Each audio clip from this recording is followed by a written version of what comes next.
Let's do it. Hi guys, this is Jomar and today I'll show you how to make a vegan chocolate cake with a vegan coconut matcha frosting.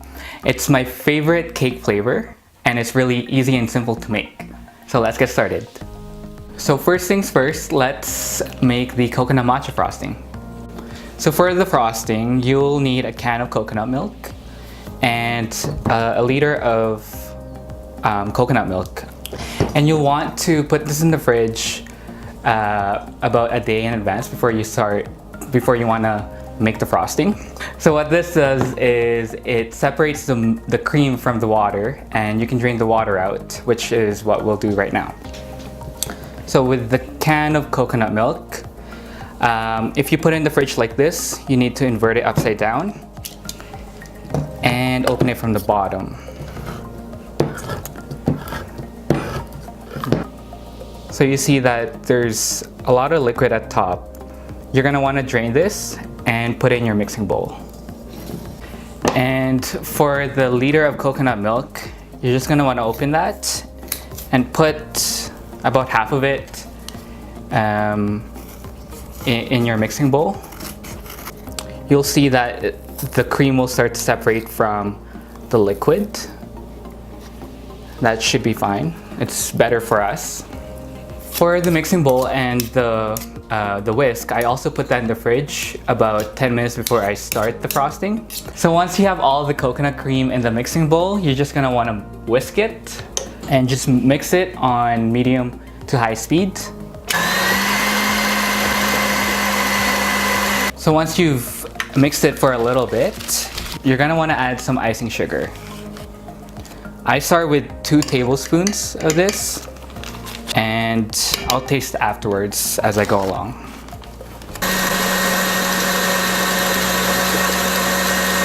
If it's looking a little bit too stiff, with the leftover coconut water in that Tetra Pak, you can just pour about a tablespoon or so every time to thin it out a little bit.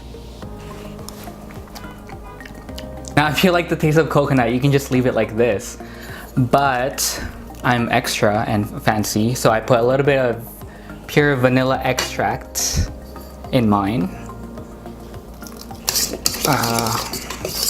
Whisk with my hand just to incorporate everything. Make sure there's no clumps of coconut cream in the bottom. And there is your vegan coconut frosting. Let's do one more taste test. So the coconut frosting is done. We will just keep it in the fridge while we make our cake. So for this cake, the recipe makes 1 8-inch cake or 3 6-inch cakes. And first you're gonna wanna grease and flour your pans. You're also gonna want to preheat your oven to 350 Fahrenheit or 220-ish Celsius. So let's move on to the batter. In your bowl, put a cup of flour, 3/4 cup of sugar, 1/3 of a cup of cocoa powder, 1 teaspoon of baking soda, 1/2 teaspoon of baking powder, 1/2 teaspoon of salt, and whisk it all together. For the wet ingredients, first put 1/2 cup of almond milk in a glass and put about 1 teaspoon of vinegar. And this will create a sort of buttermilk that you'd see in a non-vegan recipe. For the rest of the wet ingredients, put a tablespoon of your egg replacer and 1/4 cup of vegetable oil in a bowl and mix together. Then add 1/2 cup of cooled brewed coffee and your almond milk and vinegar mixture into the bowl and mix well. Once you have your wet ingredients mixed, you're gonna wanna add that to your dry ingredients and mix everything together. Once your batter is done, you're just gonna wanna divide it between your 3 pans or just put it in your 1 8-inch pan. Then you're gonna wanna bake the cake in your oven for about 15 to 20 minutes, and you'll know when it's done if you put a toothpick inside and it comes out clean or with a little bit of crumbs. So once it's done baking, you can just let it cool down on a cool surface. And once it's cooled down for about 5 to 10 minutes, you can invert it out onto a cooling rack. Okay, we'll just let the cakes cool down and then we will be ready to frost. So to make your frosting matcha flavored, you're gonna put a little bit of matcha with some of your coconut frosting and mix it in a bowl together. And there should be a light green hue to the frosting. So here's the frosting. You just want to taste it a little bit to see if it's up to your taste. Hopefully it is.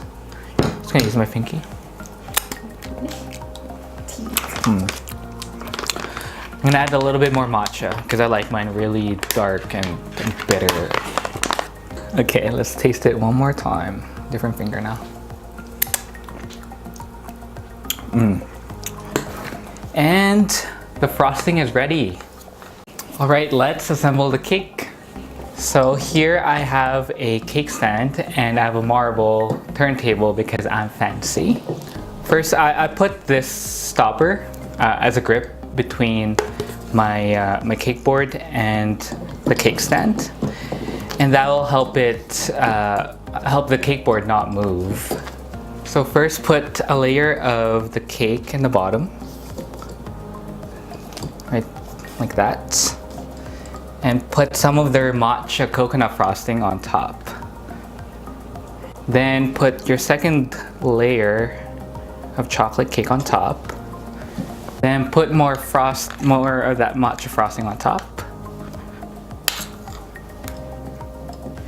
Then put the third layer, your third cake layer, on top with your coconut vanilla frosting, and with the help of a palette knife or offset spatula, put a layer of that frosting on top.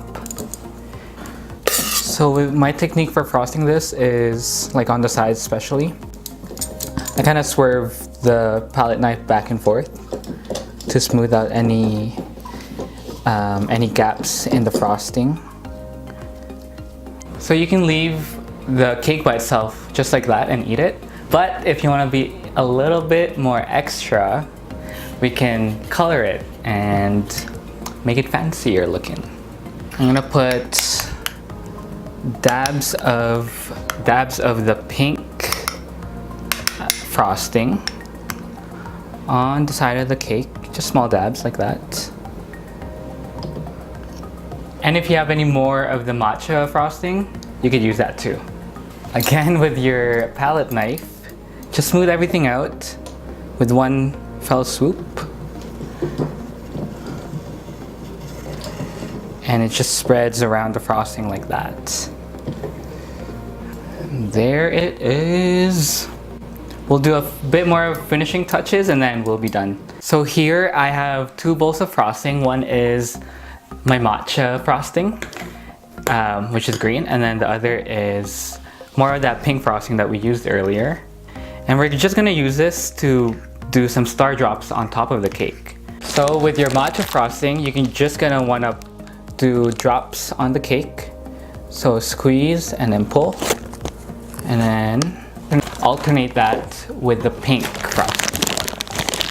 So you basically making a border on top of the cake. You could also do the same thing on the bottom border if you'd like. I think I'll do it. Yeah, I think I'll do it. I have enough frosting to do it.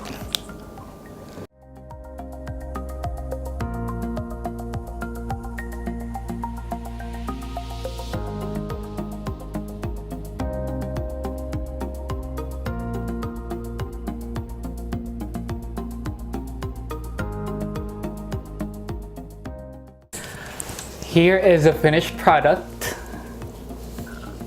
You can't really see it, it's not zooming in. I'll show you here. I think it's a good contrast of the pink and the green because they're opposite colors on the color wheel. So it really matches.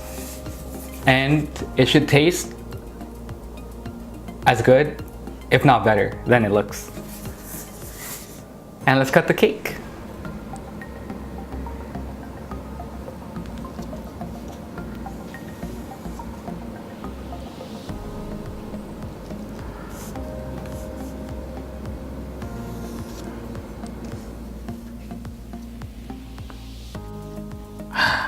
Ta-da! Here is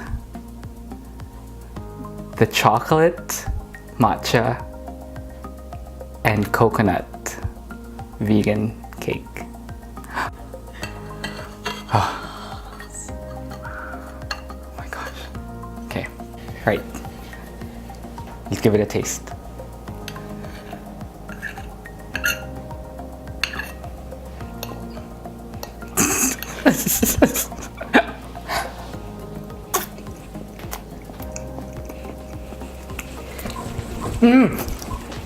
All right.